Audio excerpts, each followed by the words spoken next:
Hey, welcome back. Another episode of the Moto Academy podcast. My name is Albert, for those of you that didn't know. My name is actually, yes, it is Albert. Middle name Joseph, a.k.a. AJ. I am the CEO of the Moto Academy, and the Moto Academy is the number one podcast in motocross. I did toss an R in at that time. And guess what? We teach people how to do motocross and enduro and anything on two wheels having to do with dirt. And we're on a tour in 2024, and we've announced a whole bunch, I think 20 or 30 tour dates already in 2025. So go to themotoacademy.com, check out where we'll be, sign up, don't wait, a couple of stops coming up. I'm going to be in Canada. I fly out tomorrow, flying to Vancouver. Haven't been, and I think the class is somewhere near, why does this feel not right? Somewhere near Whistler, which I haven't been since I went mountain biking a bunch of years ago, and I can't wait to be back. September 20th, going to be in Green River MX, BC. Awesome. September 23rd, flying straight from there to Utah, Salt Lake City. Can't wait for that one. September 23rd, Coach Mitchell will simultaneously be in AB. What is that? That's also Canada. He'll be in Alberta, Dorva MX. September 28th, myself and Jeff Walker will be at East Fork MX. That will be a super cool one with a fun guest instructor. September 30th, Breezewood Proving Grounds featuring Coach Mitchell in Pennsylvania. First stop there. Excited to hear how that track is. October 4th, it appears as though I'll be in Meadow Valley in Minnesota. Can't wait. One of my favorite tracks. October 6th, Coach Mitchell's going to Texas. Iron Dog MX. October 10th, we're bringing in some reinforcements. We got Adam Cincerello joining us. Cahuilla Creek, I think is the proper way to say it, in California. Sign up for that.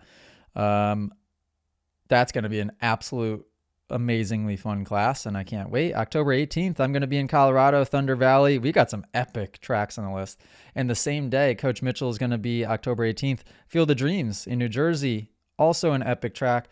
And we're going to be moving past that. We're in California, Kentucky, Michigan, Massachusetts, New Mexico, California again, Idaho, Alabama, California, Georgia, Louisiana, and so much more. We have 3 full pages of tour dates on the website. Go to themotoacademy.com, get signed up. I'll stop talking about it. So welcome back. Another solo episode today. It might be short. Just totally depends how long Millie decides to nap here so I can help Allie out. Last episode, we had Evan Ambrosio, drummer for State Champs, on. Evan was awesome. He lives in my town, so super convenient. And we chatted about $50 in the store. What's for $50 in the store? What could that possibly be? Spectator ticket, maybe. So if you guys don't want to, or maybe you're hurt, or maybe you're balling on a budget, you can sign up for just $50 to be a spectator at class. And I think we should change the name of it because I think the spectator is a bit deceiving. It's basically an auditor ticket. You can shadow me for the day. So you can literally stand next to me the entire class and take in all the information, ask me a million questions, and it's only $50. So the only thing you're missing out on is the riding, but you'll get information overload. Get a notebook, take some notes. This episode is also sponsored by Element. Go to drinklmnt.com/AJCat330 and you can try the bunch of flavors for free with your order. They just sent us a couple more of these Yeti water bottles, which I love. We got some grapefruit in there, about a half pack. And yep, it's perfect. What the heck was I going to say? I need to note that to the team. My mind is going to be all over the place this podcast. So just warning you, we're 5 minutes in. It's going to get squirrely. It's been squirrely already. It's going to continue to get more squirrely. Reason being, it's all good stuff. But first of all, we have a 10-month-old daughter, and she is absolutely wide open. And she just wants to throw all-nighter parties. She's just wide open. And she's at the age where she's not walking yet, although she can take a couple steps and fall. I feel like she just can't get her energy out. And she's just got a bunch of pent up energy. So it's just trying to keep up with her the whole time is awesome, but it'll drain you. It'll drain you. And simultaneously, the Moto Academy is experiencing a bit of what I'll call a rebrand. So keep your eyes peeled. The website is going to basically overgo 2 full rehauls. It's gonna first change to match the rebrand is the goal. So some color switch ups, some color palette switch ups. We're gonna get rid of a lot of black. If you went on the website now, if you go on social medias now, our logos, our colors, a lot of it is black. And I just feel like it doesn't give the feel of community, and it just feels too dark and gloomy, and I don't like it. So we're going to switch that up, brighten it up a bit, make it feel more like community. So really getting rid of black as much as we can. Step 2 is going to be a complete website revamp, not just revamp, complete rebuild from the ground up. So it's a bit confusing, and we're going to execute our socials differently as well. So there's just even as I say it, I'm thinking about it and it's confusing me. And it's mostly difficult because when you, as a business owner, anybody that owns a business, anybody that tries to tell somebody what to do and delegate a job to anybody can maybe attest to this. It is very difficult to create accountability within roles and tasks.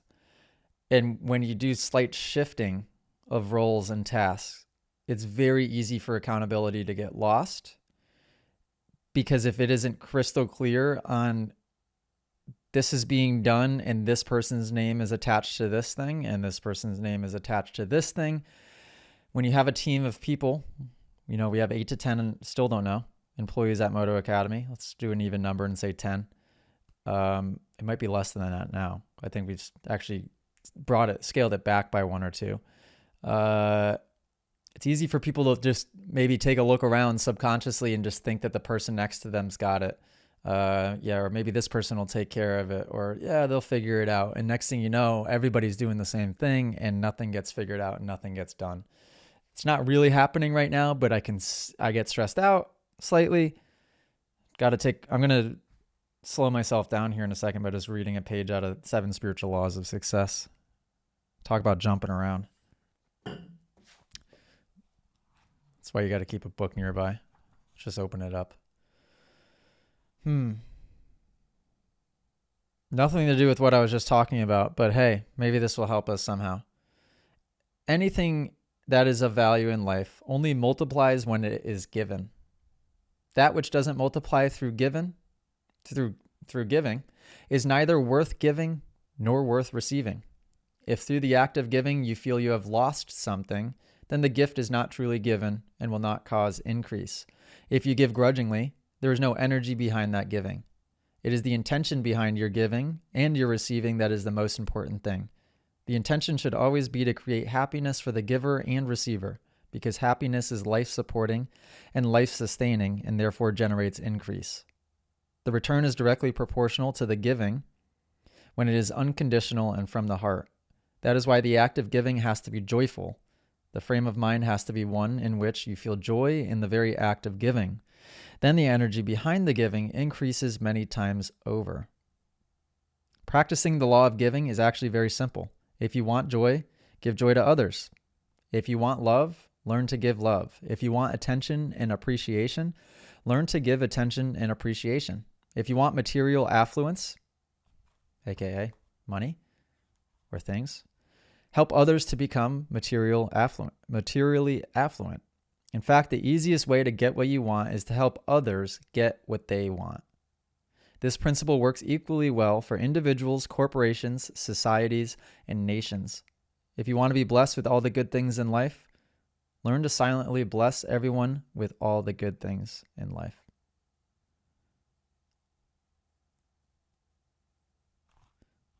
It's good, huh? Okay. That made me feel better. 7 Spiritual Laws of Success. Deepak Chopra. Don't think that's how you say it. Amazing book. Short book for those of you that think you don't like reading. I promise you do like reading. You just haven't found what you're interested in yet. And yeah, this book's super short. So,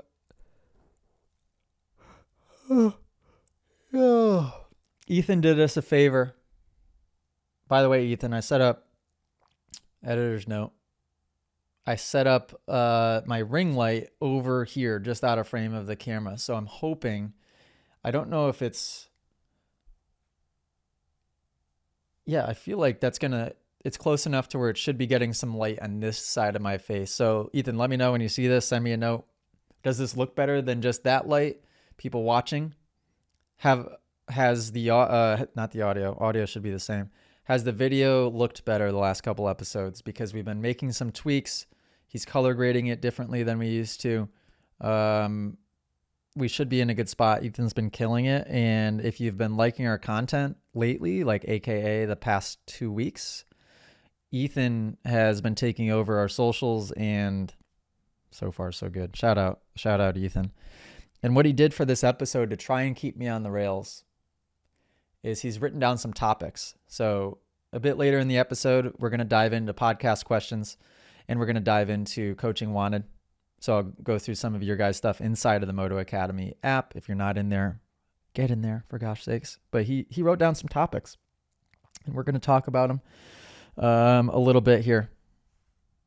So I'm going to read the bullet notes first because I'm just absolutely out of sorts. And by the way, guys, have you ever tried to just turn a podcast on and talk to yourself? Because it's not as easy as I make it seem. It's not easy. It's easy to get lost in your thoughts. Little tip though. You don't always have to be talking. You can just take a deep breath and it might help you out, especially in social situations. Okay. Predictions on the outcome of SMX from what you've seen so far. So at the time of recording, there's been 2 of the SMX races. We had Charlotte, which looked amazing. Charlotte looked like one that, in watching it on TV, I wanted to be a part of it. And I wish I had got a chance to ride that track. Not super often I watch races and I'm like, man, I really want to be there. I'd say more often than not, I'm seeing the track and I'm like, oh, thank God I'm not there, because that doesn't look very fun to ride. But Charlotte looked awesome. It looked awesome. The layout looked super fun and flowy. The dirt looked pretty good for what it was. And the second round they just had in Texas did not look fun. The layout didn't look quite as good. And the dirt, it's Texas. So typically the dirt in Texas, honestly, is not very good. I think just because it's so hot all the time. And it was 90 something degrees, and it looked treacherous, and it looked like a track that I wouldn't want to have anything to do with. And I give those guys props, because that's the hardest part about being somebody at their level, is just think about how fast they have to go on every different type of terrain, every different condition, you name it. The variables in motocross, I notice how I really am overemphasizing motocross and not motocross, is what makes the sport, one of the reasons what makes the sport so difficult. It's nuts, because you see that track and man, even just that rhythm section, it looks absolutely straight up and down. That one clip of Hunter casing it, he didn't even case it by that much, and it looked like he about exploded both of his ankles. So just imagine the average Joe casing that jump. They would have been absolutely catapulted over the handlebars. By the way, exact situation where you would want to case front tire first. Hunter actually didn't even level the bike out quite as much as he should have. Hunter's been guilty of this once or twice in the past too. I think he would have not impacted quite as hard if he had got the front end down even a little bit more, because it would have probably pushed him through. Instead, he kind of still got his head forward and leveled the bike to level with the ground. And what it did is it created a bit of a frame case. So luckily he did bounce straight, sort of, but it looked harsh, and it looked really harsh on the ankles. But yeah, that track, holy cow, it just didn't look very fun. It looked extremely difficult, and the fact that those guys could ride that track with aggression was impressive. What it did do, I think, you guys tell me what you think. In watching the second round in Texas, the second playoff round, I think it made really, really clear that Yamaha is the easiest bike to ride. I know Jet and Hunter's bikes are set up absolutely amazing, and they look like a really easy bike to ride as well, but they still look a bit taller and a bit more rigid than the Yamaha. When you watch Deegan's bike and when you were watching Tomac's bike, it just looks easy to ride. And I think Carmichael might have mentioned this a couple of times throughout the broadcast as well. It just absorbs things really quite nicely. And especially on a track like that is a bit too hard packed, and it gets probably really, really hard chatter. And the ruts are probably baked over and hard. The takeoffs and landings are super hard. You just want feel, and you want some type of bite. And if the bike is just kind of deflecting away from everything, then it's hard to get a feel. And at least for me, I like to ride with my head super far forward, as do Jet and Hunter and Sexton, and kind of modern day style for sure is getting the head way to the front. You definitely want some front end feel. Tomac is more of a rear end steer, and it was really obvious in watching Texas, because in those sweeping left-hand corner, right-hand corner, which is where a lot of the passes were made, holy cow, does Tomac do a ridiculously good job of just, he might check up for a split second with the rear brake, and that's kind of like what initiates the back end coming out, kind of. But then he is completely getting it around and steering it and controlling it with throttle. And man, it's impressive. And Jet and Hunter are good at it too. And what's so impressive about Jet and Hunter doing it is they're very much, they can do both. I think in the past you've seen guys that are maybe like Sexton, who is a really obvious example of a front end type of guy. I don't know, like a Kevin Windham or a Sexton is a good example. Front end people. Jeremy McGrath is like the very first person I remember seeing. Front end traction people. Can't think of names right now. I mean, Dungy would have been one, probably. Villapoto was a rear end steerer type of guy. Usually it's one or the other. Jet can do both. Hunter can do both. Tomac just is a beast. And I'm all over the place with this conversation, but it was interesting to watch. I fast forwarded through a lot of stuff because I just don't have any gosh darn time. People that have kids, shout out to you. People that have multiple kids, absolute shout out to you. People that have multiple kids and are a single parent trying to control multiple kids and the chaos of multiple kids, props to you. It's the best thing in the entire world, but it is even just having one. And having a unit, well, we call her the unit, but our unit, Allie and I, taking care of one, still feel outnumbered somehow. It's unbelievable. Other observations. Other observations would be Fox sent me a bunch of clothes, and these pants are Fox. You guys probably can't see them because they keep continuing to match the podcast chair.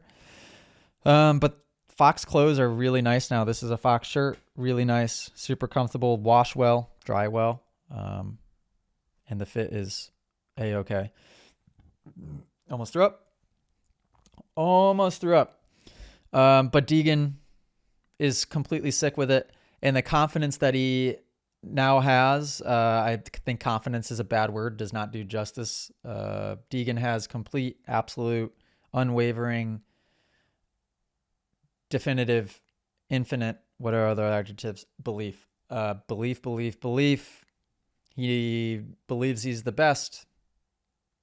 That's becoming pretty clear. I am very curious, looking into the future a bit, to see how he does when he moves up to the 450 class. But man, he looks darn good. Doing another rhythm that he was the only guy in the 250 class doing. And by the way, making it look in Charlotte, doing the on-off quad, made it look so easy. I felt like I could have hopped out there and done it second lap. And then And yet when you get there, I'm sure it was incredibly difficult. And then doing the 3-3 out of the corner in Texas and making it look easy to the point where you watch it and you're like, well, why is nobody else doing that? Yeah, he's got a beast of a bike, but he just has the confidence to commit properly. To tie in a big rhythm section like that, it takes complete confidence to ride the section for what it is. And what I mean by that is, in order to go triple in, you've got to rail that corner. And in order to rail the corner, you have to focus on the corner. I think what too easily happens, at least from my own experience, is when you've got a big triple in that you're worried about the triple in. So what happens is you think too far ahead and you continually, lap after lap, mess the corner up just enough so you can't get the triple in.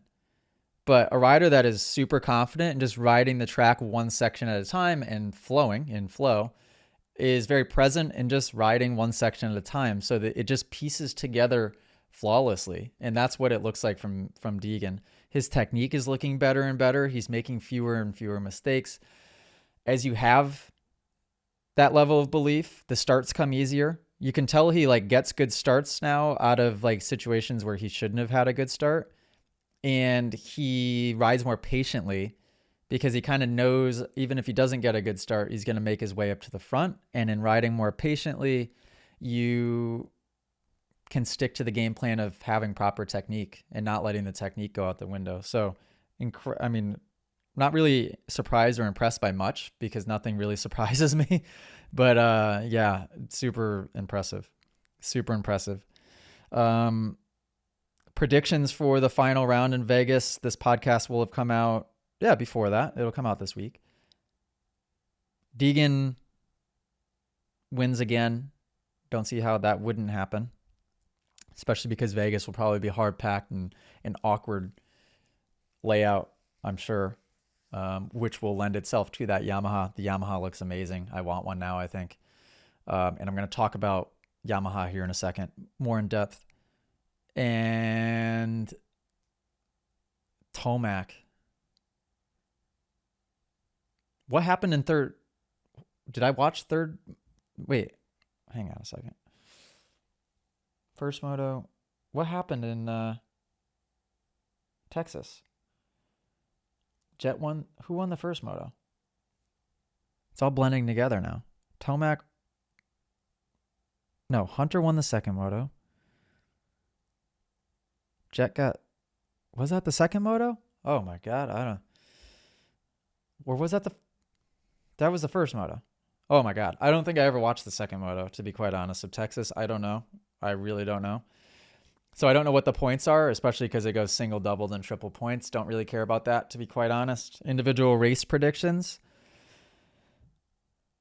Tomac's back and it's exciting, and I can't wait to watch 450 in Vegas and 450 in Supercross next year, because you got a healthy Tomac starting from race one. Got a healthy Jet and Hunter and Sexton starting from race one. I know we say this every year, but that's going to create a really, really fun dynamic, I would think. And such different bikes. I mean, all the bikes are good nowadays, but the KTM and the Honda and the Yamaha, the way they look when those guys are riding, they're very, very different setups. So I guess, there are different ways to get it done, I suppose. Oh, speaking of Deegan, he bought an R8. What are your guys' thoughts? If you how much is an R8, by the way? Let's say it's 200 grand. Maybe it's a little less than that. Oh, maybe it could be more than that. Let's say 200 grand. If you had $200,000 to spend on a car, what are you getting? Well, I wouldn't get a car, that's for sure. But that's also because I'm old, and supercars don't do it for me at all. I like to have space, and I think a beefy big boy SUV is cooler. So 200 grand, I'm going with and actually these are kind of what's on our radar anyhow, would be an Escalade V, pretty cool, like 700 or 800 horsepower, and the Escalades I think look really quite nice. A Range Rover or a G-Wagon. But the G-Wagons are really underwhelming. They're small. We test drove one the other day. They're small on the inside. I don't even necessarily like how it's like is it a V10 or is it a twin turbo V8? It doesn't sound super amazing to me, to be quite honest. But they're still kind of cool, I suppose. But I don't know. I think right now, honestly, I'm leaning towards the Escalade V. Hang on. I got to take a sip of water. Cousin Nikki, if you're listening to this, she told me that I swallow too loudly on the podcast, and she can hear the bottle opening, and then she dreads the fact that now she's got to listen to me take a swig of water. So I'm going to push this as far away as possible.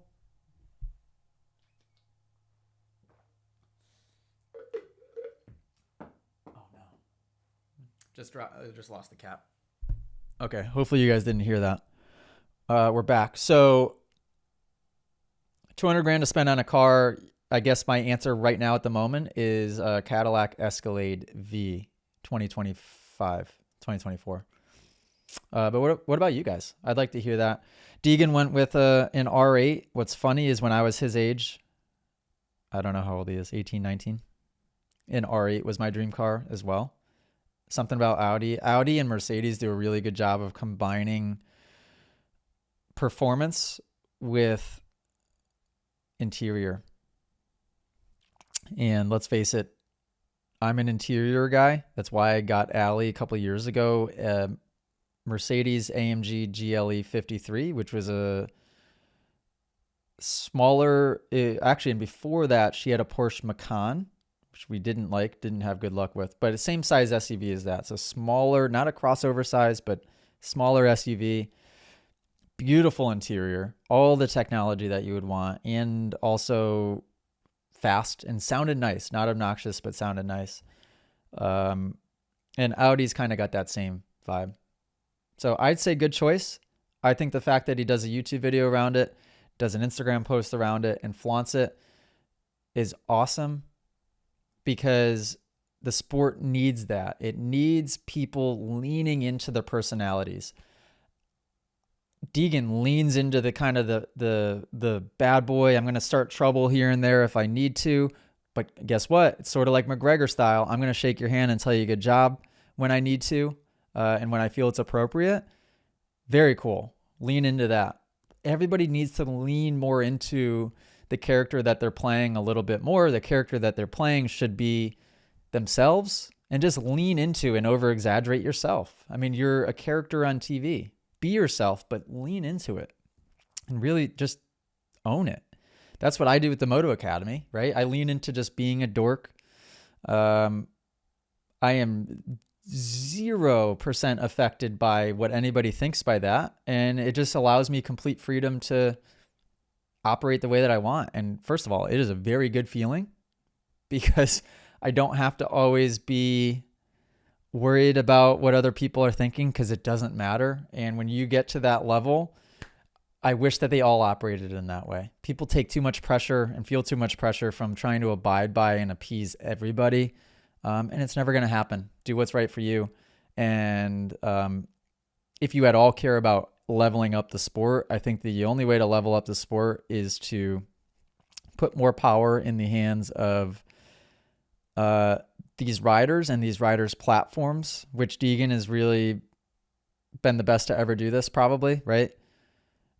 I think Jet started by doing a bunch of cool things, but now it's been watered down into more so just winning races, which is fine too. But Deegan's encompassing the whole thing, and I think it's powerful. That's what can help change the sport. And showing kids that you can make a living riding dirt bikes, and you can have something to look up to, and it's possible. I think it's cool. And I wish more guys would do it. And there's so many dirt bike guys that are just afraid to show also that they have money. Show it off. Who the heck cares? Show it off. I like it. Deegs. Good job, Deegs. Oh, that was a close call. I almost swallowed straight into the mic. I would have lost 3 subscribers if I had done that. Cousin Nikki, thank you for the recommendation. I'm not going to cross my legs with these pants because I've got like high waters on.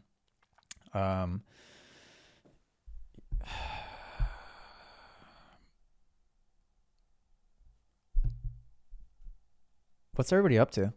What is everybody listening to? Me, hopefully.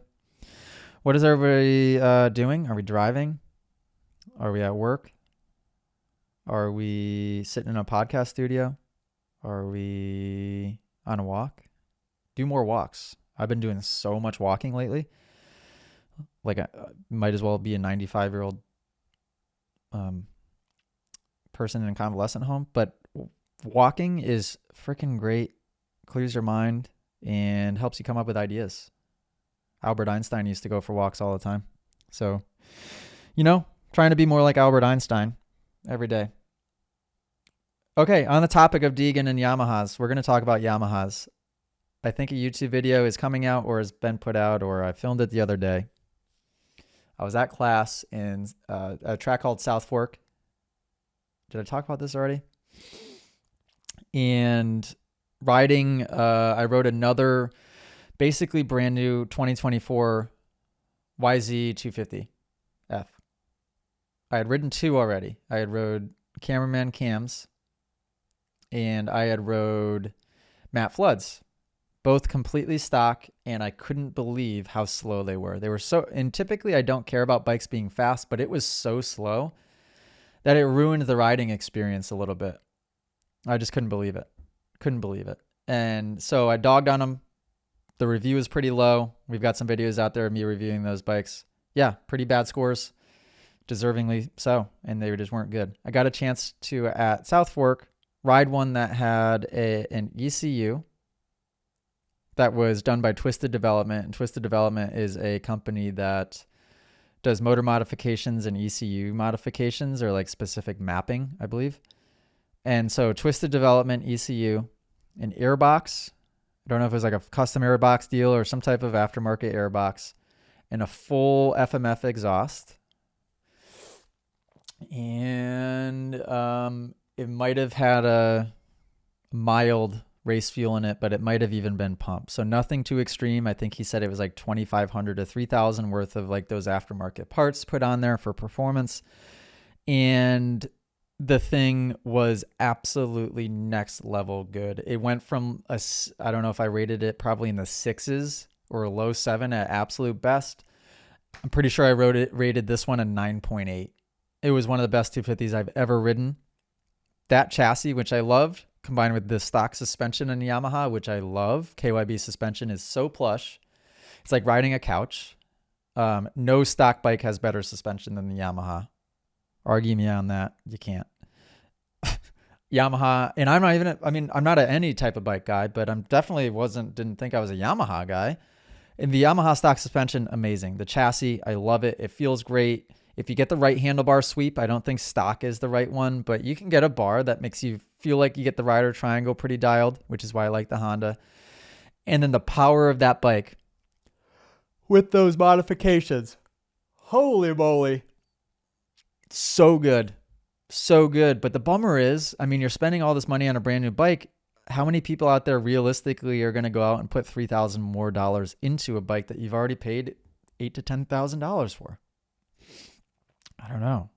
So Yamaha, for next year, like, do something to pep that thing up out the gate a little bit, out the box a little bit. Because once you do, man, I can see why Deegan does so well on that bike. Not to say Deegan isn't amazing, but that bike is just stupid good. Stupid good.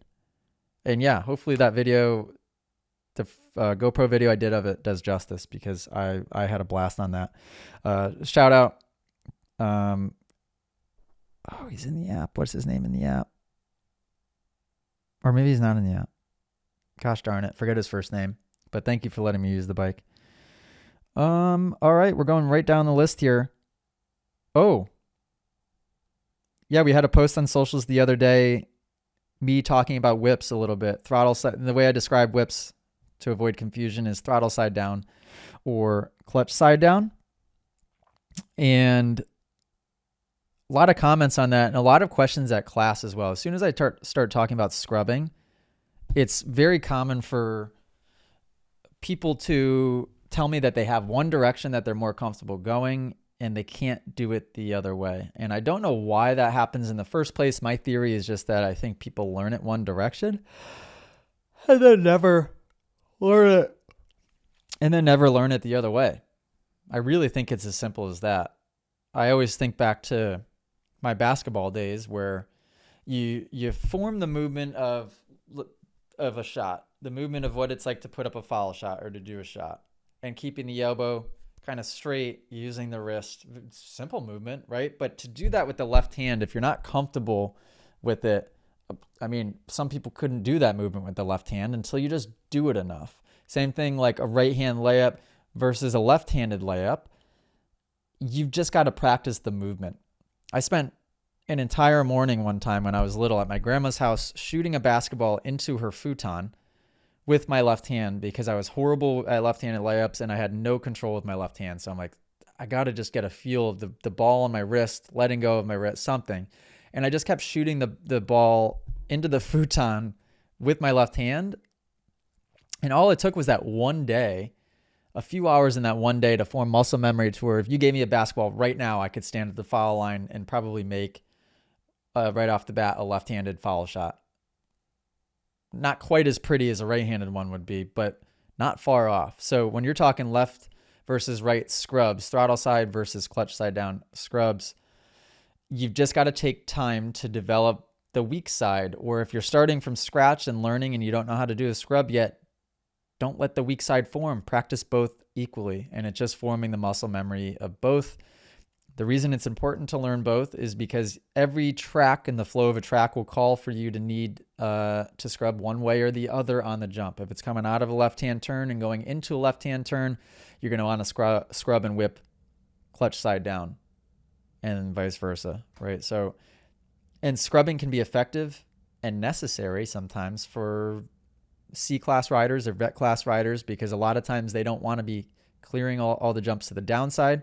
So if you can become really effective at soaking up vertically and then learning how to do a beginner style scrub where you're basically keeping the tires on the ground, really effective. Driver Jamie at 50 years old can do a super, super efficient scrub and keep those tires, get those tires right back to the ground. We teach the process of doing this in the Moto Academy app. It's how I would teach anybody how to scrub is find a good tabletop and practice with tires on the ground, essentially is the goal. So, and whips are same thing. You want to learn both directions. A lot of comments on the Instagram also of the Stark. When we post the Stark,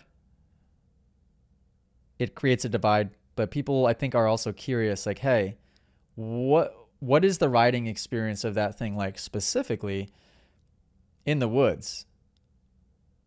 And here's my feedback. I think riding the Stark in the woods is absolutely an amazing experience because you can be out there with no other noise pollution of other dirt bikes. You have a silent bike underneath you and you get more of a mountain bike type experience where you're at one with nature and it's quite nice. I've been running the Cardo system on my helmet. We partnered with them just recently, and so I have the Cardo system on my helmets, and I'll listen to music as well. So to have that silence and then just quietly be listening to music as you're going through a trail, oh, it's so cool. It's so cool. The biggest issue with the Stark in the woods is that the wheel spin can be uncontrollable sometimes. So I have two, I guess, biggest issues with it. One, when I'm trying to get over a big log, I've got to be very, very careful that I am not giving it any throttle as I go up over the log, or you'll just absolutely light it up. Which, if you know how to ride off-road stuff, you're supposed to be getting on the throttle before and kind of collecting the power as you go up over the obstacle anyways. But I haven't totally figured that out yet. So I'm still very much in the learning process, and I do the beginner move of like, I try to save it with throttle when I'm on the obstacle, and on the Stark, next thing you know, you create so much wheel spin, you're screwed. Where I have the most issues, period, and sometimes I just don't even attempt to do it on the Stark, is hill climbs. I can't get up a hill climb on a Stark because as soon as the back tire hops up and loses that drive, I get so much wheel spin, I just start to dig myself a hole. I can't get up hills on it. I really can't. So if anybody's got some tips, I know that there's some really high level guys that ride those things in off-road scenarios. How the heck do you get up and uphill on them? I try to sit all the way towards the back seat. I'm trying to, as smoothly as humanly possible, very lightly get on the throttle. I'm trying to do all of the things logically that I think I would need to do.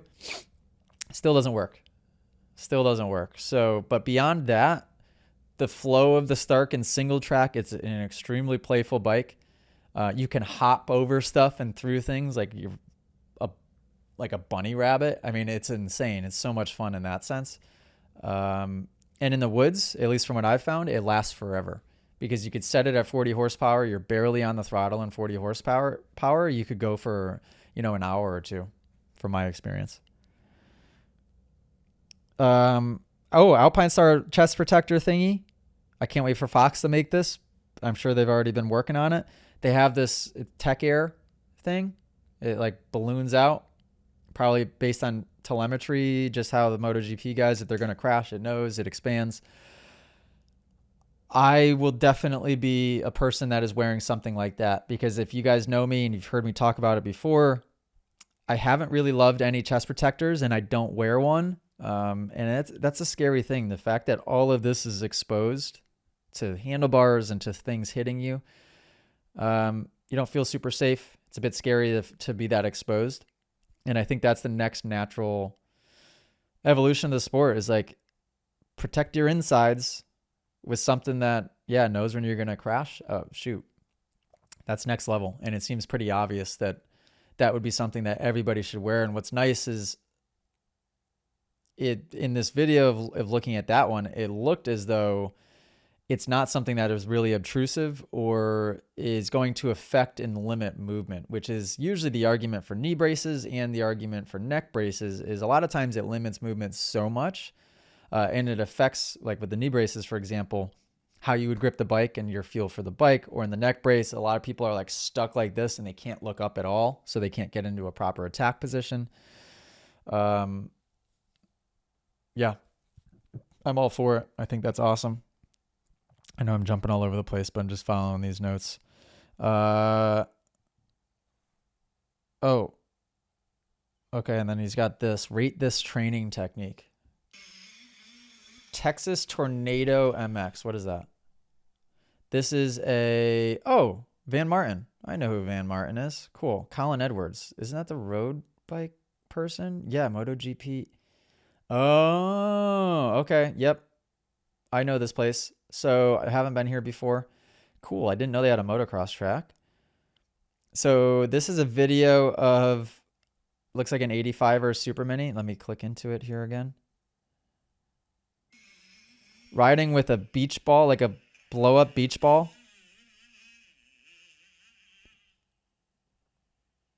Oh boy. Riding flat footed. Okay. So whoever this person is, they look fast, but they've got to focus on technique here.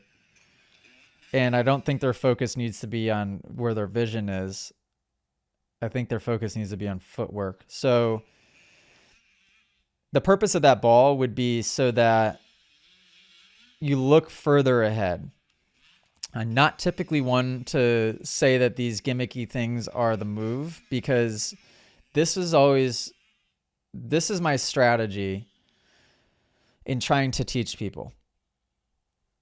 And verbatim, this is what I'll say for class. Listen, guys, I understand that this is information overload, but my job and your job is to do your best to prioritize one thing at a time, because to learn, you need to focus consciously on one thing at a time.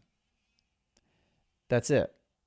One thing at a time. So in this situation, if number 53 here, if the one thing he's focused on is going to be vision and where he's looking in the corners, then he should be slowing down a bit more, probably keeping feet in the pegs, and probably standing up a bit more.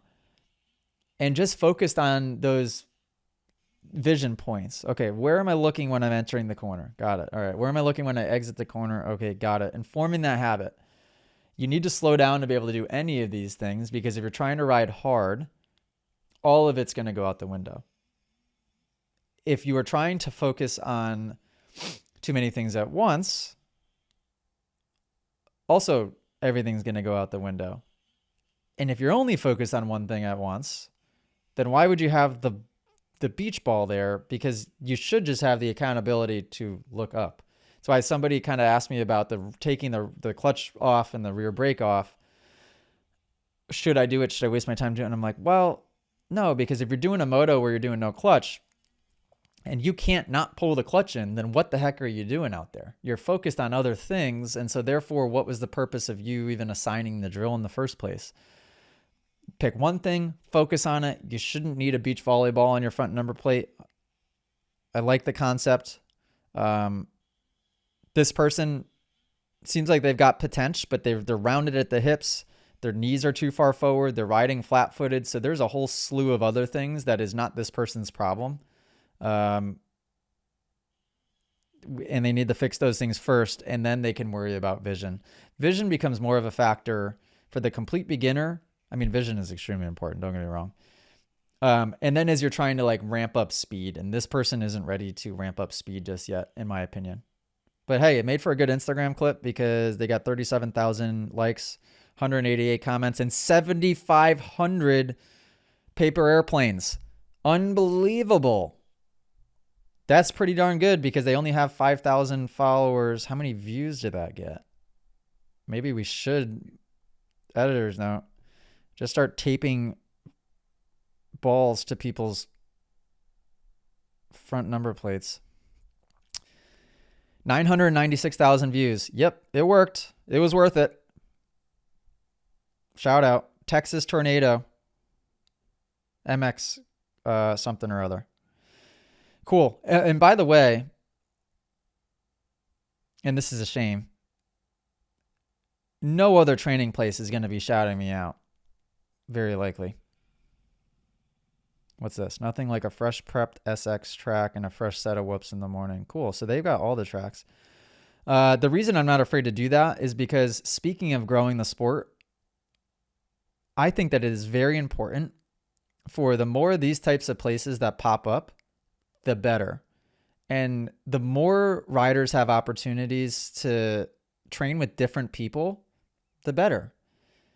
How somebody is going to explain something to you, it's going to resonate different for everybody. And some people, your life is entirely a mirror of it's your version of your life is your version. So when people say like, that's why I hate the sayings of the real world, or you got to be a part of the real world, because it's like, well, what the heck does that mean? Because define for me the real world, please, because everybody is living in their own version of reality. So when I listen to somebody talk, I'm going to hear what I want to hear. If I listen to this other person talk, I'm going to hear what I want to hear. So that's why as a teacher, you have to be a bit of a chameleon, and you have to understand, and that's what I try and do, is understand the psychology of each person and try to break through and get through to each of those people on different levels. If you work with different trainers, that's going to be super helpful because you're going to learn and something's going to resonate from this coach here. You go to a different spot, ride some different tracks. You're going to learn a couple of other things that are going to stick from this coach. They could all be saying the same things, but they might just say it a little bit different. So it's important. And, you know, if you guys have reservations in doing that and you're like, oh, I'm hardcore Moto Academy or I'm hardcore whatever, at the very least, you can even just ask the other places, hey, this person told me this. What are your thoughts? You got to be careful doing that too, because people will answer that very, very selfishly and subjectively. But if you ask me, I will answer it objectively. If you say, hey, this trainer taught me how to do this, what do you think? You will get an accurate answer from me 100% of the time. I absolutely promise. So if you're training with anybody else, and you even want to just run it by me. Hey, this guy taped a ball to my front number plate. What do you think? Okay, great. It could have worked. It could have not. I'll explain it to you. I'll make sense of it. But yes, training with other people is very good. It seems like this is like more of a training facility. They got people, Loretta's pictures. Cool. And it's good for the sport. because guess what? They're getting 1 million views on a social media platform. Then more people are seeing dirt bikes, which is exactly what we want.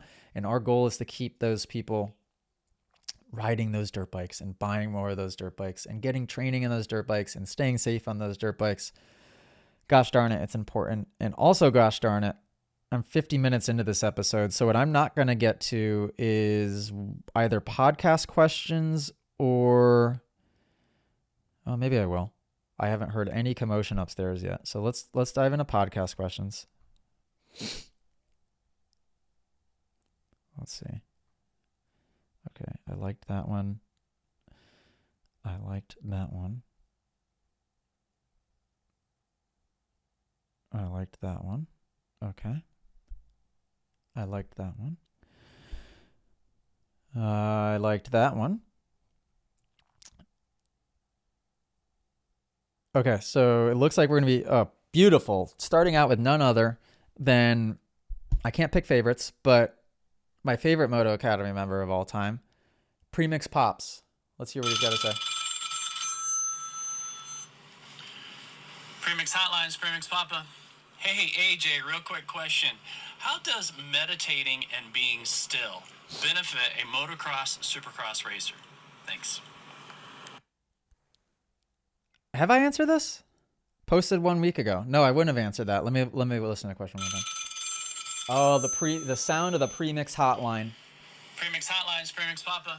Hey, AJ, real quick question. How does meditating and being still benefit a motocross, supercross racer? Thanks. Yep. Good question. And he knows he's asking a good question here because he's trying to start a conversation. Premix Papa.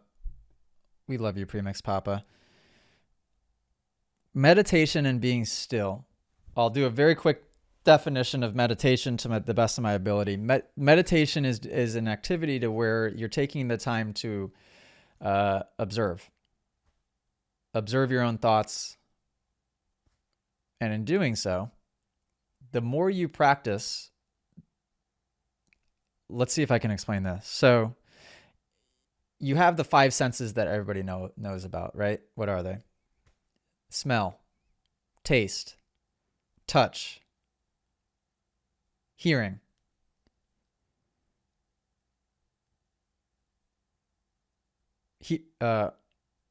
What is the other one? Taste, touch,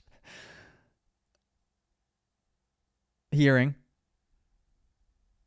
Now I've only remembered 3. Anyhow, there's 5 main senses, for gosh sakes, and that we all talk about and know about. The 6th sense is your perception. I read this yesterday and it really resonated with me quite well. Is your perception of your own thoughts. A lot of people have thoughts spewing through their brain 24/7. They can't stop it. And the worst thing, not only can they not stop it, they completely attach their identity to all of those thoughts. So imagine you're sitting on the gate of a race and you're putting your goggles on, the bikes just fire up, and your heart's pounding out of your chest. You already feel like you just did a 30-minute moto. Your palms are sweating. You're feeling weak. What's going on in your head at that moment? You're picturing yourself getting in the first turn pileup. You're picturing yourself getting a whole shot and getting taken out, or getting a whole shot and then blowing it and losing it. You're picturing, what if this happens? And what if this happens? And it feels out of control. You feel like you can't tame and control those thoughts at all. That would be the exact opposite of what he's referring to when he says stillness. Somebody that learns to meditate regularly, what they can do, and everybody can do this, is you just take a few minutes out of your day and just focus on breathing. And as you do that, thoughts are going to come in. Your only job is to observe. Oh, okay. I just thought that if I've got this big bill that I have to pay and I just stressed out about paying it. Okay, let that thought go. I just thought about whatever it is people think about. You observe it, and then you just picture it going off screen to the side, and it's gone. You don't have to attach an emotion to it. You don't have to attach any identity to it.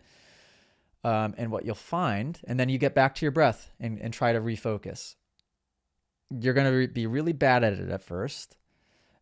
And the goal is to observe. And as you practice it more, you'll create more gaps in between the crazy flowing of thoughts. So you'll start to become a person that can close their eyes, eliminate some of the senses, and just start to focus on breathing in and out, hearing what's going on around you, maybe. Very simple things. You might have one thought that comes in, and then you can let it go. You start to become more still. You can really sit in a moment and not stress out. You could be here in a moment, right here, right now, and just be and just breathe. Instead of, like how I always was, constantly worried about what you're going to do next. What's going to happen in 1 second? What's going to happen in 30 seconds? What's going to happen in 2 minutes? What's going to happen tomorrow? What's going to happen next week or next month or when the gate drops and when I get around the first turn? None of that matters. All that matters is how you make yourself feel right now. And the more you get better at practicing your breathing, the better you'll feel. And your goal is to start to create, like I said, more gaps in between those uncontrollable thoughts. That's what he would refer to as stillness and being still. And then the way that I would describe that is just picture somebody dropping a little pebble into a completely still pond. And what happens? You see the ripple effect and the wave from that one little pebble ripple and create a wave all the way through the pond, just from a little pebble dropping in this very still pond. Then picture 20-foot high waves in the middle of an ocean when a storm's a brewing and dropping the Empire State Building into the middle of the ocean. Guess what effect it's going to have? Nothing is going to happen because it's already complete chaos. That's what it's like when your brain is going 1,000,000 miles an hour and you try to create some intent and just have one thought, and it can't carry you anywhere because it just gets flooded away with the other craziness. What I've learned from meditating, I mean, it helps me and benefits me in every single part of my life, especially when it comes to a dangerous activity like riding a dirt bike. That was a horrible, maybe confusing answer, but I hope it made some sense to some of you guys. And what meditation is it's a practice. What your life is, and if you look at it this way, it's a practice. So you need to expect that when you first start, you're not going to be good at it. Nobody's really that good at it. In fact, it's the human condition is falling unconscious in all of these moments. And just the unconsciousness is the flow of all those thoughts that you can't control. Being conscious, being aware of the thoughts, you can get better at it through practice, but nobody's ever perfect. There is no such thing as perfect. If you were, you'd be God, right? So let's see. I'm trying to think of a good book that can help with meditation inductions and different practices. A couple that come to mind: Breaking the Habit of Being Yourself by Joe Dispenza. He has a couple of really good and simple meditation inductions in there. Silva Mind Control Method by Jose Silva. A couple of really simple meditation inductions in there. There's two that I've been routinely practicing lately, and these are very simple. One, you can just practice counting from 60 down to 0, and that can be your meditation. So, right, it could take 5 minutes. It could take 2 minutes. It's probably going to take 5 to 10 because you're going to get distracted as you're doing it. And try to practice counting from 60 down to 0. What you'll notice is when you get to 0, if you've really committed to that process, you're going to feel more clear-minded. You're going to feel like your breathing has steadied. You're going to feel here. You're going to just feel grounded, and you're going to feel here and present, which is quite nice. And another easy one is you can do this in sets of 10. You can breathe in for 3 seconds, breathe out for 3 seconds, breathe in for 3 seconds, breathe out for 3 seconds. And at 10, when you've done it 10 times on the exhale, you're going to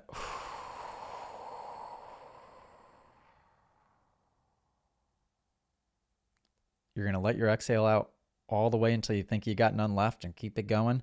And then hold that exhale for as long as you can. You're going to feel like you're getting to the point where you've got nothing. Just hold it. And then take the biggest exhale possible and hold that inhale for as long as possible. Not until the point where you're at panic, but hold it. And then right back into 3 seconds out, 3 seconds in, 3 seconds out, 3 seconds in. And you could do sets of 10 with the holds on the exhales and the holds at the inhale at the end of it. That's a really great one. And that takes somehow almost even less effort than the counting from 60 to 0. But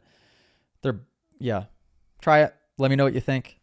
It's going to seem silly at first, but when you start to notice a difference, when you feel like you've entered that state of, it can get you more to a state of where flow occurs. Also, I could go on and on and on. Great question. Premix Papa and Jackson answered and said it helps you find peace after you've been lapped because you were meditating. Oh, that's awesome.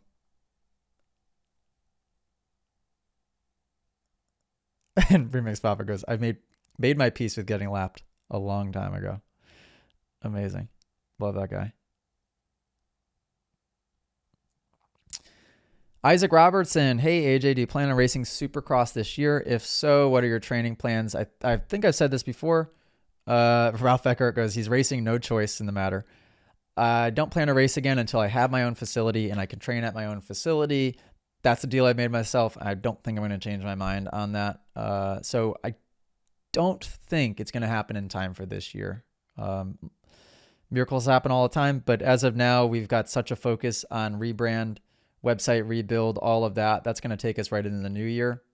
There'd be no way for me to purchase a facility, have it ready, and be trained in time for Supercross. So as of now, I'm going to take another year off. Yep. Okay, Mark 24. Podcast question. Beach racing in soft sand. Look up Weston Beach Race on YouTube and see just how crazy this event is. Let's hear what he's got to say here. Hey guys, hey Moto Academy, hope you're all doing good. I'm just out for a walk, making the most of the UK sunshine before it disappears. Shout out, speaking meditating. Quick podcast question. On October the 13th, I'm competing in an event called the Western Supermare Beach Race. It's a 3-hour race with about 950 to 1,000 riders. My question is, have you got any tips for riding on soft sand? Particularly the dunes are built up from the sand that's on the beach, so they are really, really soft. So any tips on basically suspension setup, how you ride, standing up, positions, body positions, etc. If you go onto YouTube and type in Western Supermare Beach Race, you'll see exactly what I mean, and you'll see just how crazy this is. You have like a mile straight up the beach, and then you come back down the beach over dunes, obstacles, etc. So take a look if you can. But yeah, any advice you've got will be great. Cheers. Thanks. Bye. Shout out Mark 24. I think CR Luke. I was just thinking of CR Luke, and he commented on this. I've done Weymouth a couple of times. I slide my forks to keep the front end light, trying to stay off the back brake. Pretty good advice. Yeah, great advice. Okay, so this is my advice. Ethan, this would be a great podcast or a socials clip if you could somehow fit this into a minute and a half. So you're riding deep, deep sand. Real quick advice. Sand tire. Get it, invest in it. Absolute biggest difference you can make on a bike while riding the sand, get a sand tire. Change the sag setup. Let's do a quick example. If you're used to running 105 for the sand, go to 110. Squat the rear just a little bit more. Number 3, maybe go slightly stiffer. Go a few clicks stiffer in the front, go a few clicks stiffer in the back. You want the bike to float a little bit more. Not super significant, but could make a difference. And then final thing is you need to really focus on upper body, or no, not final thing, but another thing. Really focus on upper body stabilization, because and be okay with lower body sloppiness. So the bike is going to be floating and drifting everywhere. And as long as the upper body stays still, that's all that matters. Let the bike do its thing underneath. If you try to fight it with the upper body, you're going to be wrestling a bear the whole time. So really create that upper body separation by having good posture so that the lower body can do what it needs to do. Final thing, and this is extremely important, the sand is your brakes. My guess would be that on the track that you're riding, you might not have to use the brakes at all. You're going to use the letting off of the throttle to act as your brakes. So practice that. And remember, you're not going to go from 80% throttle or 100% throttle to 0, because that would be like throwing a parachute. You really want to modulate throttle and know that that is your brakes. You very, very likely will not need front or rear. Yeah, simple as that. Go through that checklist and you'll be in a good spot. Mark II 4, great question. And I wish I had taken all of that advice for myself back when I used to ride sand a lot. But riding sand is fun, especially when you can figure those things out that I just talked about. Okay, Miles Wilson. Wait, somebody maybe, okay. I'm trying to decide between a YZ125 and a YZ450. Okay, interesting. I'm in. You got me. I currently ride a YZ250F. Okay, perfect. As I'm getting faster, I'm revving the 250F higher and higher. I do not like revving the 250F like I'm Deegan. Fair. And the rebuilds are expensive, and I'm not comfortable rebuilding the 250F myself. So I'm thinking a 125, so I won't feel bad about revving it high, and I feel confident I can learn to rebuild a 125 by myself for cheaper rebuilds. Fair. But a 450 would have a lot less rebuilds, and I prefer the low RPM riding of the 450, but when it comes to racing, there's a lot less competition at local tracks in the 450, so that makes me lean more towards the 125 to stay in the 250 class. Ooh, I need other people's opinions and experiences. That's a loaded question. So, okay. For reference, assuming Miles' bio in the Moto Academy is up to date, I've been riding since I was 13, started focusing on motocross in 2023. I ride a 2022 YZ250F local C class. So the negatives to having a 250F when you're riding motocross tracks, so outdoor tracks, is that the bike wears really quickly.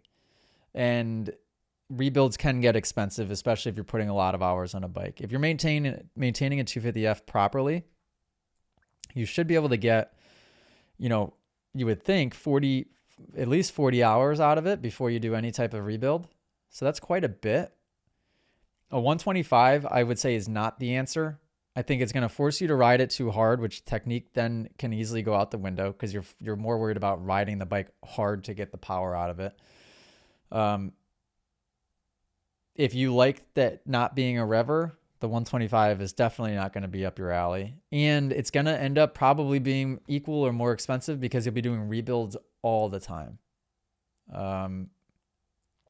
What you might want to consider would be a 252 stroke, because those you can ride super low RPM, and therefore you can probably get away with that thing running for a long time before you have to rebuild it. And then yet it would still be cheap when you rebuild it. So that could be a good option. Might affect what class you race in. And that would be the next thing I would say is, if you're talking 450 or 252 stroke, racing those bikes, depending on your height and weight, you are a C-class level rider, they can be too much, and racing them can get really dangerous. The 450, if you're just looking to casually ride and ride at low RPM, and you can have the accountability to ride that thing slow, it's a great bike.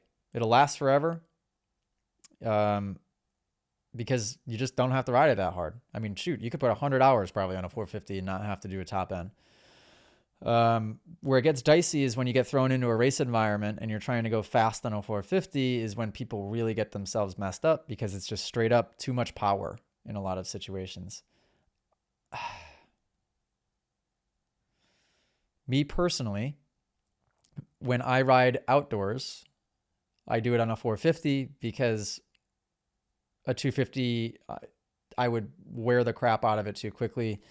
And the same problem that you're kind of talking about. In Supercross, I like to ride a 250F because it's just feels like the right amount of power for a Supercross track. And bikes last a lot longer in Supercross. Man, the way you stated that makes that pretty tricky. I don't think the 450 is the answer. I'd have to know more, I think, about your specific situation. Like, how many hours are you putting on a bike regularly? You would think the 250 4-stroke would be the answer. You really would. I don't think the 125 is the answer, but part of me thinks that the 450 isn't the answer also. Especially if you're a YZ person and you want to go to a YZ 450. Was that the option? Yeah, the YZ 450 is an absolute beast of a motorcycle. And yeah, I don't think that's the move. What do other people say here in the comments? King Friday said, my understanding is that it's hard to be competitive with the 250F on a 125. Well, that's true. But being competitive isn't the important part. It's being safe and being able to progress.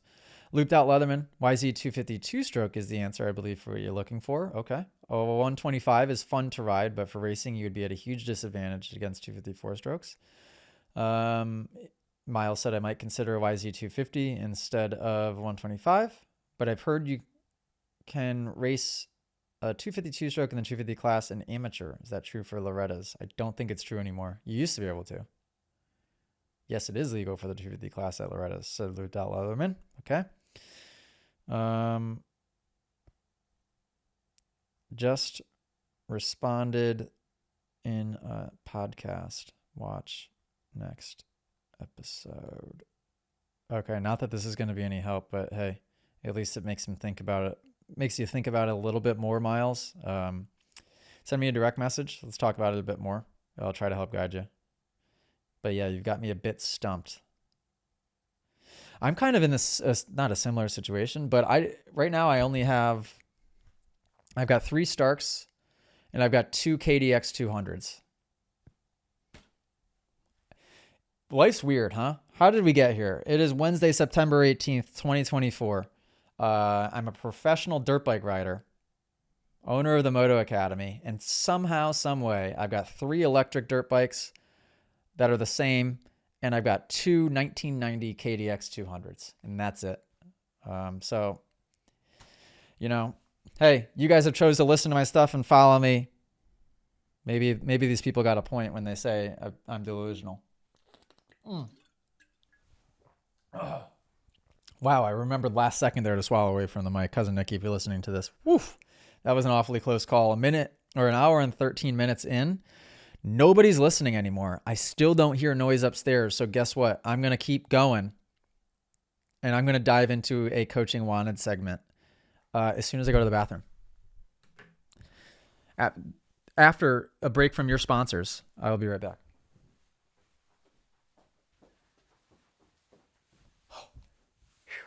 Okay, we're back. You know what I just realized?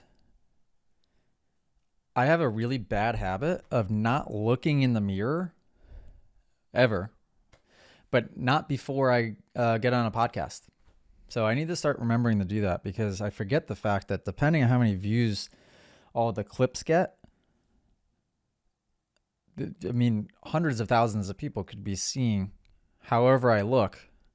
I don't even look in the mirror before I come down here. So I just did a quick check. No boogers in the nose. All clear. Hair looked horrible. Tried to fix it up a little bit. Collar on the shirt makes me look like I'm homeless, but that's okay. I think we're in a good spot. So let's see. Coaching Wanted. Somewhat hard to organize these.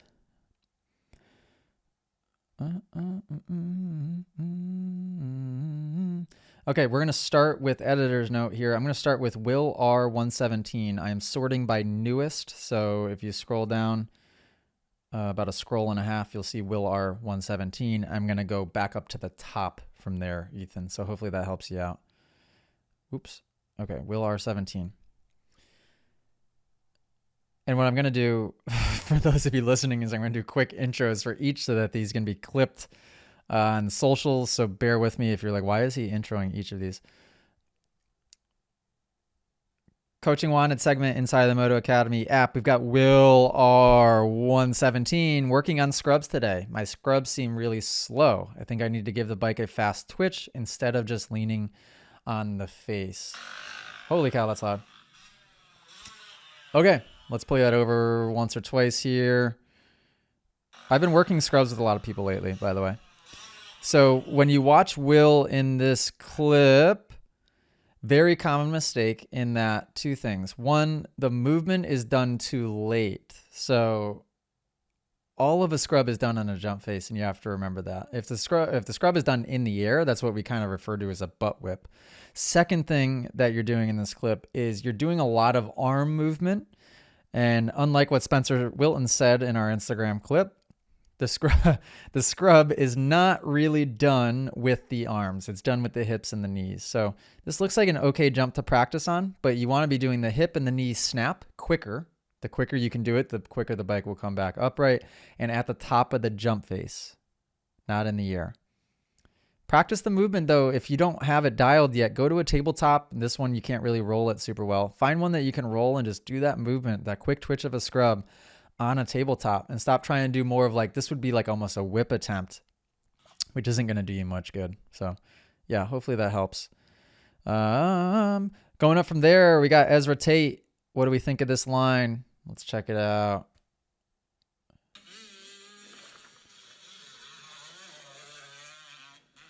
Nice. Oh, on that 252 stroke though, and it just sounds so good. Feet on in the corner. Little pre-hop, preload, kind of bunny hop maneuver. Beautiful. So this is a really good skill to practice. Also just something good to have up your sleeve. Like when the track starts getting really rough, if you can get creative with line choice like that, you're going to start riding more parts of the track that other guys aren't on, which is great. One piece of advice I'd give you, Ezra, here is this is a perfect opportunity to practice what Deegan was doing at Charlotte Supercross, which is scrubbing the landing. So you kind of didn't let the bike kind of eat into you and soaked up the bike right before you crested the top so that you wouldn't clip it.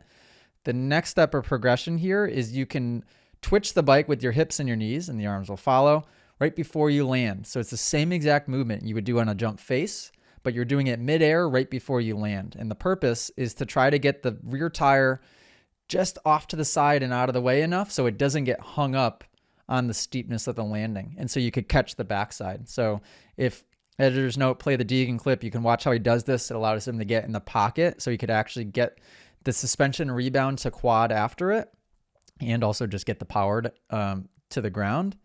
Ezra, you can practice the same exact thing on this pre-hop. I guess you let the bike get a little sideways, but you can really do that tilt effect on the landing. And that'd be a safe place, I would say, to practice that. Kind of a higher level skill, but when you guys watch the pros on TV, I think you'd all be surprised that this stuff is doable. The scrubbing landing movement, you guys can do it. Nicely done, Ezra. He's riding really well lately, by the way. All right, we got Zach Alley. He's another fast app rider here. This looks like Martin MX in Michigan. Yeah, Zach's a really high-level rider too. But the one thing I noticed in this clip is good attack position coming out of the turn, leaning forward with the head, keeping knees back, which is beautiful. But watch just the throttle hand, and you can see it as he's accelerating out. I'm seeing a lot of wrist movement and right elbow drop. And then in the air, I'm seeing a lot of wrist movement and elbow drop as well. So two things I would try. First of all, Zach, make sure you're taking most all of the play out of the clutch, out of the throttle, not the clutch. You don't want that much play in the throttle, just the tiniest bit. A lot of some people have way too much throw in the throttle, and that's going to make you drop your wrist. Second thing, anytime you go to twist, regrip.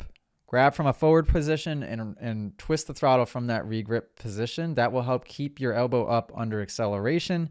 On a 450, we shouldn't be seeing elbow drop like this.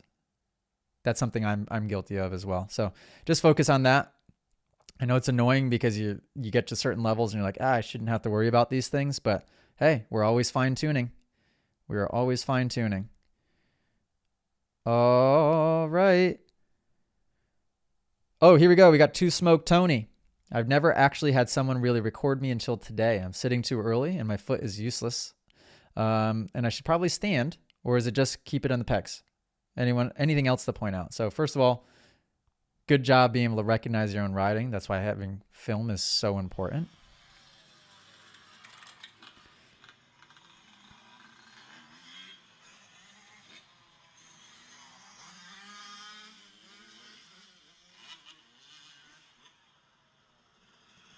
Okay, so far so good.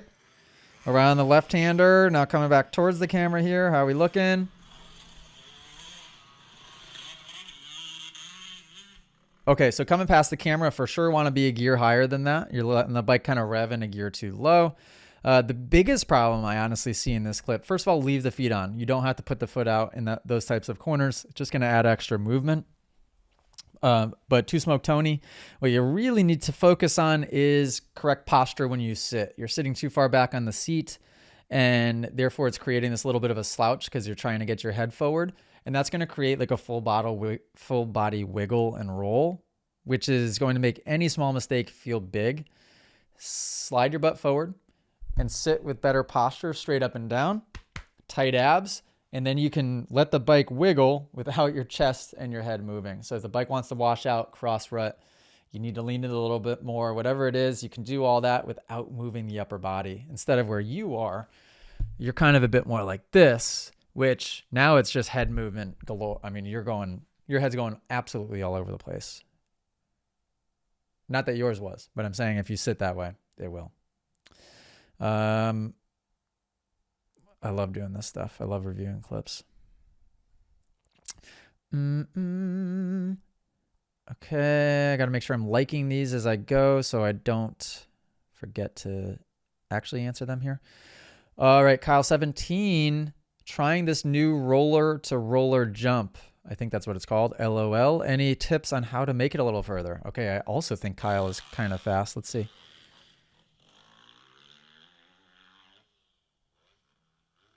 Oh, that looks fun. Okay. So we'll let this play through a couple times. I'm going to put it in slow motion so I can observe a little bit better. So first of all, Kyle, you need to probably you need to create the angle a bit better somehow. Is there a way for you to get further right on the takeoff would be question number one. Because where you're taking off is all the way left, which means that if that roller is going around a corner, which it appears it is, you going all the way left is making that jump bigger. And also you're heading right towards the embankment, which is a little scary. So try to create the angle at the fence line to get straight. And therefore you should be trying to almost take off in the tractor marks to the far, far right. That's what I would do. You try to loft the front end and get the front end up over it. I'd say that's all fine and dandy because there's not much of a landing to land on. Let's hear the bike one more time. Yeah, and maybe you could even come around that corner before it in a gear higher. Maybe. You'd have to really set that up properly. But I think the big thing is getting the angle. And then it'll also be able to get the preload while keeping the bike straight. Again, I can't help but to look at just the transition and right into the takeoff. You're turning the whole time. So high risk, your compression and rebound isn't going to be as good. And you're making the jump longer by going to the left. Yeah, that looks fun though. That looks fun. Hopefully that tip helps. Send more videos because I'd love to see you get actually properly getting that thing. I need to make sure I respond to that via text. Okay, we'll do a couple more. Okay, coaching wanted inside of the app. Now we got Hunter01. Ended up riding Sunday, got some follow cam footage. Started to get the 100-footer clean. After reviewing the footage, need to try to keep my feet on the pegs more, head further forward. Also need to shift fourth over the 100-footer. Okay, let's see what we're working with here. Follow cam footage is honestly could be some of the best footage that you can get if they're close enough.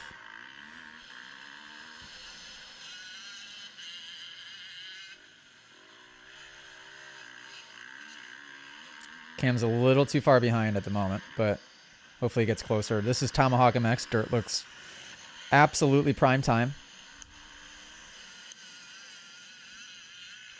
A lot of upper body instability, Hunter, is what I'm seeing so far. Just like I was just telling Two Smoke Tony, sit further forward on the seat so the upper body can come more upright. It looks like your back's hunching a bit and your elbows are down a bit, so your head's falling inside of the bike. That's what I'm noticing so far. Especially at Tomahawk, where you're dealing with loose dirt the whole time. So left-hander along the fence line, dabbed foot multiple times, but the foot dab is happening because your head is falling inside. I can't really hear the bike, so I'm not going to talk about shifting. Okay, we're getting up to the 100-footer. Let's see. Let's see. Got a person right in front of you. Do you still do it? Okay, you didn't. Good. Oh, but now we got another clip here separate just of the 100-footer. Let's see. Ooh, nice. Oh, yeah, beautiful. Super clean. Yeah, and that's a 252 stroke, so I think your gear selection sounded perfect as you came across the camera right there from the iPhone footage. Yeah, quite good. Biggest advice based on those clips would just be sit further forward so upper body can come more upright so you can get those abs tight and not let the head move so much. Man, that's common. Man, that is common. Oh, hang on a second. We got Kenny C18 back on the bike after an injury. It wasn't my fault, but he was with me. Standing super deep into the corner, working on keeping knees, keeping proper form and knees back. Let me know what you think, even if you're hashtag not a coach. Whoa. All right, wait, was that Kenny C18? Didn't look like him. It's got a completely different gear and a different color bike. Okay, so entry, perfect. I mean, Kenny C18's got beautiful footwork, good knee position, keeping the knees back, sitting into the seat at the base of the takeoff. The only correction here is like it looks like you're still going really sideways going up the jump face, and you didn't, because of that, you didn't really get a proper seat bounce. Like your bike pushed through, I think, more than you wanted it to. That's why you look a little funky as I put it in slow-mo now and just watch you go through the air. So correction here would be try to get turned a little tighter a little earlier in the corner. Get the bike straight up and down. So that way, when you do the seat bounce, it's a straight up and down seat bounce and you're not coming out at a crazy angle. I've seen people crash in that jump at MX23 all the time because they don't take the time to turn in the corner and they try to do it in the jump face. So other than that, you did a good job of, well, no, because you never even stood up. So you come through the air and your butt still stays on the seat the whole time. Interesting. So Kenny C18, make sure you're using the seat bounce also to pop the butt off the seat so that way you can land standing up. Let's see if Coach Mitchell gave some advice. Let's see what he said. Good work, Kenny. I think you could have pushed through that jump in the standing position rather than seat bounce. Okay, that'd be a different way to do it. Not sure what it looks like after that jump. That's just my thoughts. Jackson commented on it, said, I liked it. The bar turn after takeoff is my signature move, so I appreciate paying homage. Looked really smooth and in control of the bike. Hashtag not a coach. That is the coolest thing about the Coaching Wanted part in the app is that other community members are always butting in their advice, which is 99, although that wasn't helpful, 99% of the time helpful. And then they use the hashtag not a coach. That way you guys can differentiate who the heck the coaches are. Although we've got three main coaches. We got myself, we've got Coach Mitchell, and we've got Coach Grant. But what's awesome is that a lot of the not a coach, hashtag not a coach guys, have been in the app for so long and have been to so many classes. I've said this time and time again, but they could teach a class by themselves at this point. It's really quite impressive. So I love it. I'm grateful for that. I'm going to get caught up on the last 5 or 6 Coaching Wanted from the last 48 hours as soon as I get done with this podcast. Thank you guys for listening. We're an hour and a half in now. So I really don't know who's listening at this point, but I'm going to give you guys some shout outs anyways. Shout out James Williams. Shout out Ledger Hill.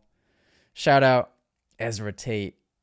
Shout out Hunter01. Shout out Ethan Robinson. Shout out Austin Bott. Shout out Pleasantly Plump, most recently known as Mr. Plump. Shout out Sandman70, Carter Pratt, King Friday, Christopher Adams. Shout out HR Hannah. You kidding me? Shout out Isaac Robertson. Who else? Let's keep going with these shout outs because you guys are awesome. Shout out Lane Odia.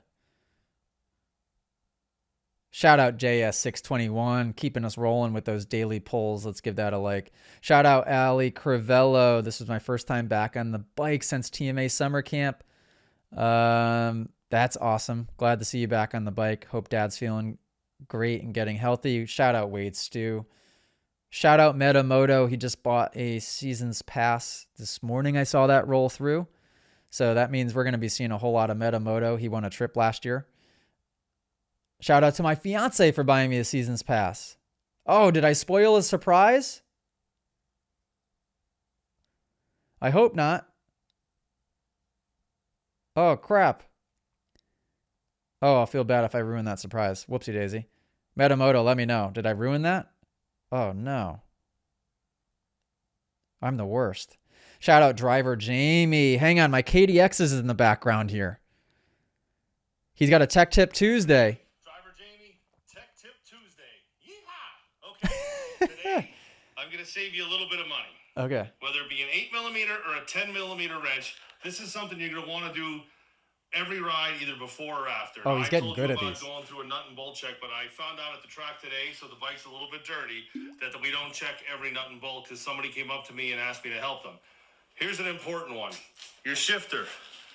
We put a lot of pressure on this shifter, going up and down for gears. Okay. Well, the one bolt we forget to tighten is this one right here. That is true. I see people that bolt falls off all the time for my students. students. Pretty simple. Little 8mm. Give it a little snug every time you ride, and you're not going to have any problems. Because if you don't do this and you strip this, whether it be the shifter or the shaft that goes into the engine, you are going to have a lot of problems. To replace that, some bikes you can pull it right out and put a new one in. And most of them, you got to take the engine out, split the cases, and redo the bottom end. So for God's sakes, save yourself the hundreds of dollars and all the grief in the world, and either use your 8mm or 10mm, depending on the bike, and tighten that shifter lever every time you ride. We put so much pressure on it with upshifting, downshifting, especially in the air when we're just slamming down the gears, but we need to absolutely tighten that all the time. Thanks for watching. Tech Tip Tuesday. Cheers.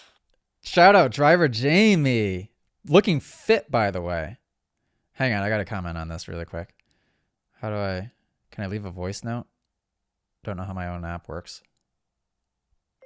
Looking fit, exclamation mark. And yes, great tip, comma. I see way too many students with this stripped and you having to try and fix the problem, exclamation mark.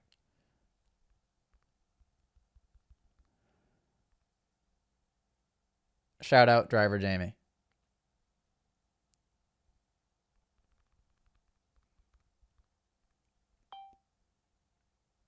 World's worst podcast. You guys are having to listen to me. Leave a voice note. Driver Jamie looking prim and proper. Like, man, he is made. Okay, real quick. We're going to end this podcast with a quick driver Jamie shout out. And by quick, it could be 10 minutes long. When did I meet driver Jamie now? I've known Jamie for what feels like quite a long time. Let's just make an even number. And by even number, I mean odd number, 5 years. I think it's been longer than that. But there are very few people that I have seen make so many big changes in their lives. Talk about growth and a growth mindset. Jamie, if you're listening to this, I am proud to call you my friend. I'm lucky to have you as a friend because you're the best friend that anybody could ever ask for. You are completely selfless, but at the same time, you've taken these last couple of years, in the last 12 months especially, to learn and grow at a rapid rate, and it is awesome to see. And I don't think I give you enough credit for it, because I'm usually just not that, I don't take the time to be nice to people, and I should, but you deserve it. And you are freaking leveling up super fast. And by the way, just thought of this. When you said you wanted to be like Carroll Shelby, I got my movies mixed up. I was watching a movie about Ferrari. So I need to learn more about the Carroll Shelby guy. I was thinking of Ferrari. Anyhow, Driver Jamie, shout out. Eating more healthy, drinking less alcohol, probably sleeping way better because of that. Lost a crap ton of weight. Reading and learning like a freaking madman. About to be, well, created your own business, about to be starting your own business, which I can't wait to be a part of. And yeah, huge leveling up. And also a little sneak peek of the second KDX there. Can't wait to ride those things. Okay. Let's hope this worked, because I just talked to myself for an hour and 40 minutes. Millie must be having the best nap of her life. So shout out Millie.